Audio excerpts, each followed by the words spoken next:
Okay guys, तो अब चलेंगे एक दूसरे पॉइंट के तरफ जिसमें हम बात करने वाले हैं एक नए टॉपिक के बारे में। एक ऐसा टॉपिक जो कि आपका आज के न्यूज़पेपर में चर्चा का विषय बना रहा है।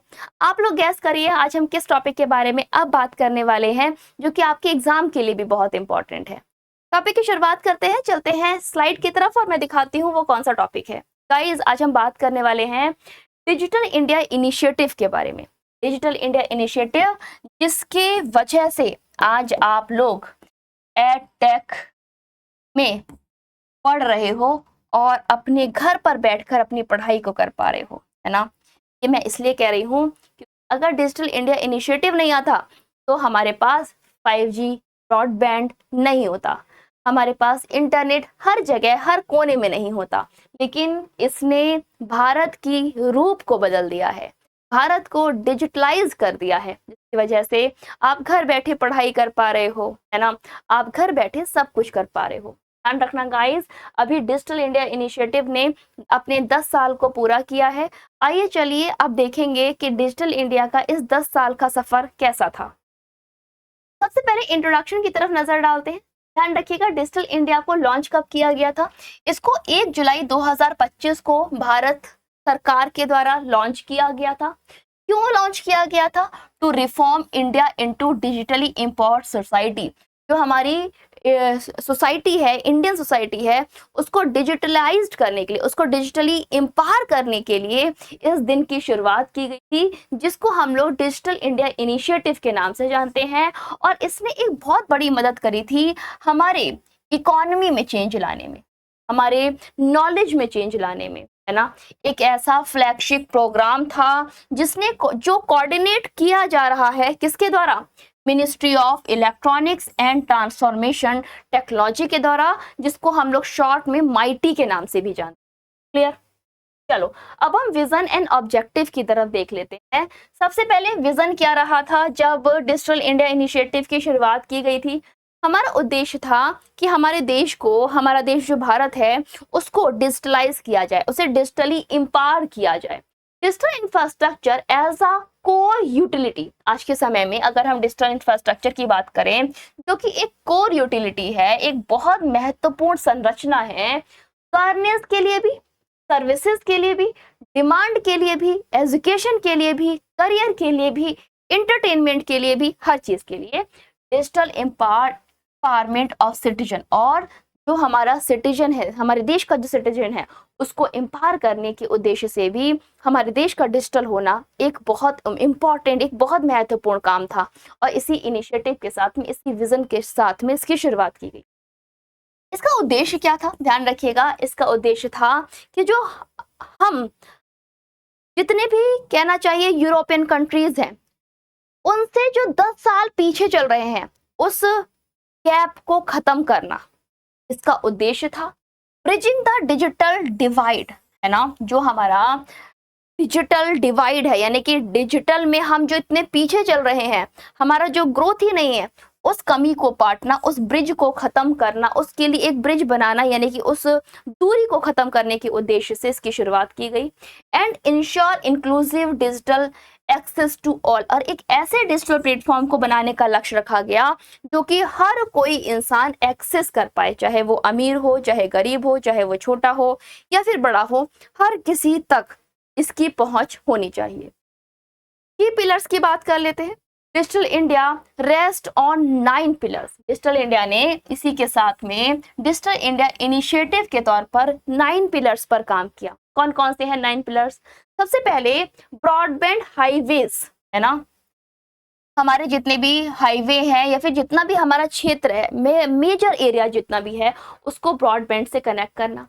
यूनिवर्सल मोबाइल एक्सेस प्रोवाइड करना। आपको ध्यान होगा शुरुआत में गाँव में मोबाइल बांटे गए, बच्चों को मोबाइल बांटे गए और सबके हाथों में मोबाइल की पहुंच पहुंचाई गई। सार्वजनिक इंटरनेट पहुंच, साथ में इंटरनेट प्रोवाइड करने के लिए कई ज़्यादा हमने कहना चाहिए केबल्स डालना शुरू किया। हमने फाइबर कॉइल्स पर काम करना शुरू किया, जिससे कि इंटरनेट को कोने कोने तक पहुंचाया जा सके। ई गवर्नेंस, ई क्रांति के लिए सूचना और इलेक्ट्रॉनिक निर्माण, IT for jobs and early harvest programme, इन सभी में भी हमने काम किया।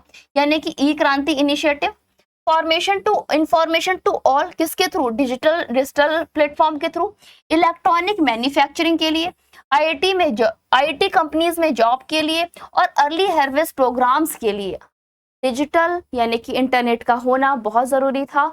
और इसीलिए पूरे देश के कोने कोने में इंटरनेट एंड ब्रॉडबैंड को पहुंचाया गया। चलिए अब हम देखेंगे कि इंफ्रास्ट्रक्चर ग्रोथ किस तरह से हुई। सबसे पहले 2014 की हम बात करेंगे, क्योंकि इसी समय पर इसकी शुरुआत की गई थी। 2014 में टेलीफोनिक कनेक्शन दिए गए थे, है ना। और ये टेलीफोनिक कनेक्शन कितने बढ़ाए गए, ध्यान रखिएगा गाइस, 93 करोड़ टेलीफोनिक कनेक्शन 2014 में थे। आज के समय में 120 करोड़ है, यानी कि हर किसी के हाथ में telephone. Teledensity increase from 75.23%, जो हमारी टेली डेंसिटी है वो भी बढ़कर कितनी हो गई है, 75.323%, कितने से, 84.49%।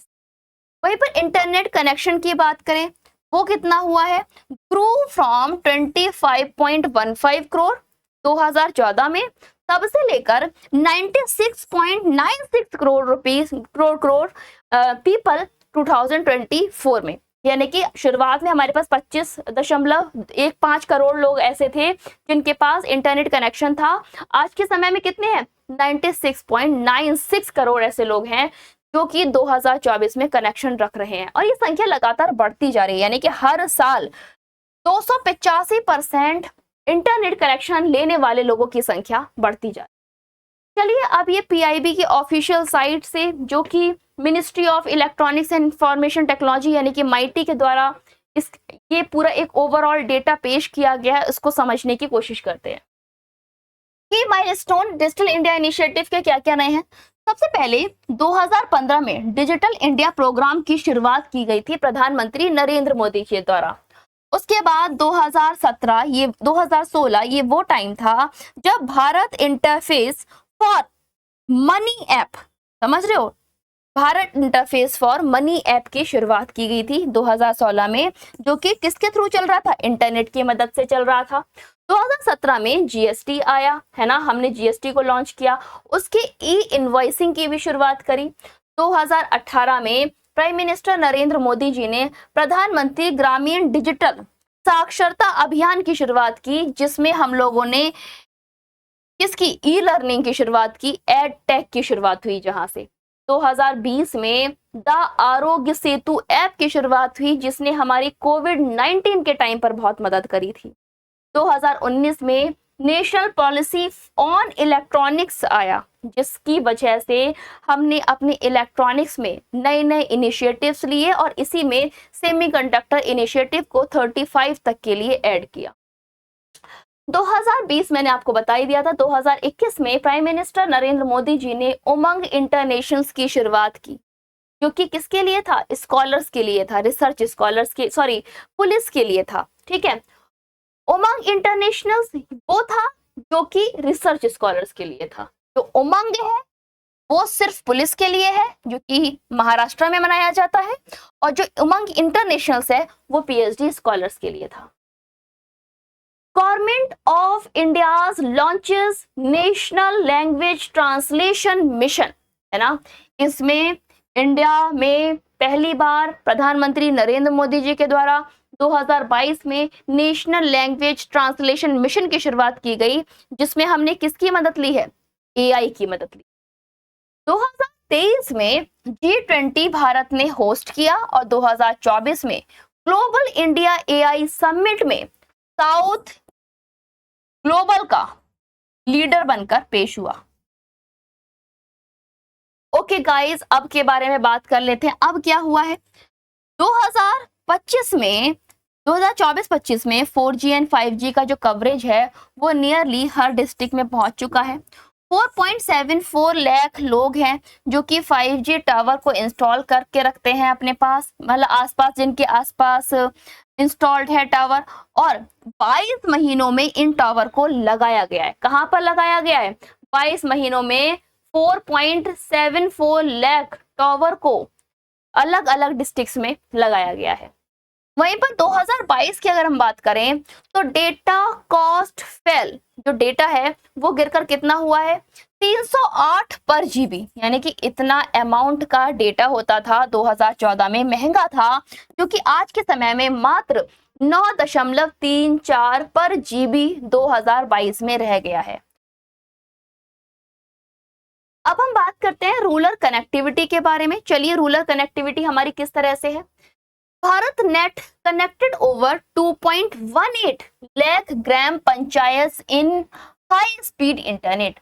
हमारे पास लगभग 2.18 ग्राम पंचायत ऐसी हैं जिसमें हाई इंटरनेट अवेलेबल है, हाई स्पीड इंटरनेट अवेलेबल है, और 6.92 लाख ऐसी हमारे पास ग्राम पंचायत है जिनमें हम लोगों ने ऑप्टिकल फाइबर का इस्तेमाल किया है।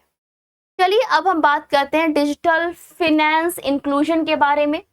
यूपीआई इनेबल 1867.7 करोड़ रुपीस, इसमें ये आपकी जो वर्थ है ट्रांजैक्शन की, वो कितने कब तक की है, अप्रैल 2025 की, यानी कि यूपीआई ने 2025 में लगभग 24.77 लाख करोड़ रुपीस का ट्रांजैक्शन किया है, समझ रहे हो।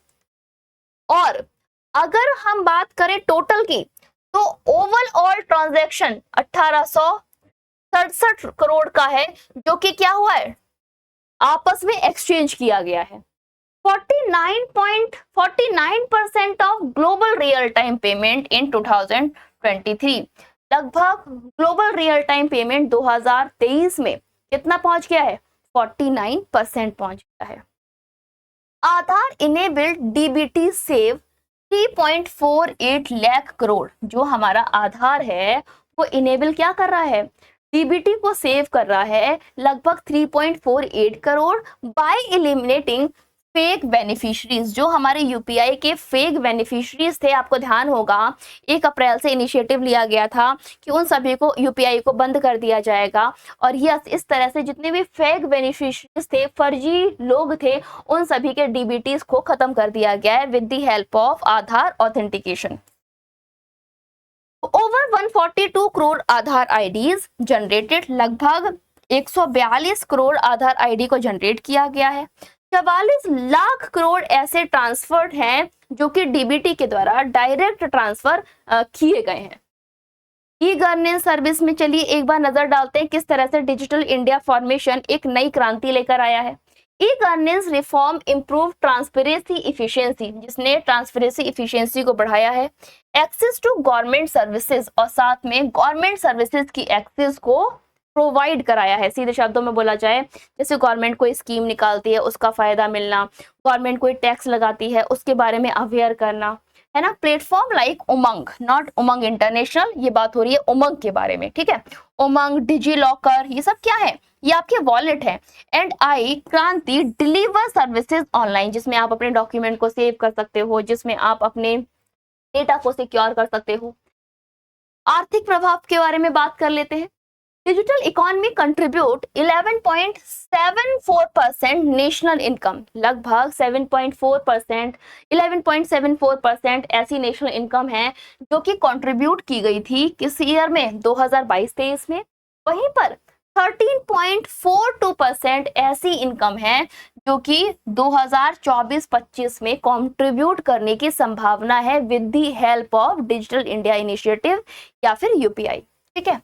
इंडिया की रैंक कितनी है डिजिटलाइजेशन में, तो ध्यान रखना हम 3rd रैंक पर हैं पूरे वैश्विक स्तर पर। ओके गाइस, तो ये था पूरा टॉपिक जिसमें हम लोगों ने डिजिटल इंडिया इनिशिएटिव के पूरे 10 साल पर एक बार नजर डाली। आपकी इस पर क्या राय है, आप अपने क्या विचार रखते हो, कमेंट बॉक्स में अपने पॉइंटर्स को लिखना मत भूलिएगा, क्योंकि जितनी बार आप चीजों को लिखते हो उतनी बार आप चीजों को याद रखते हो।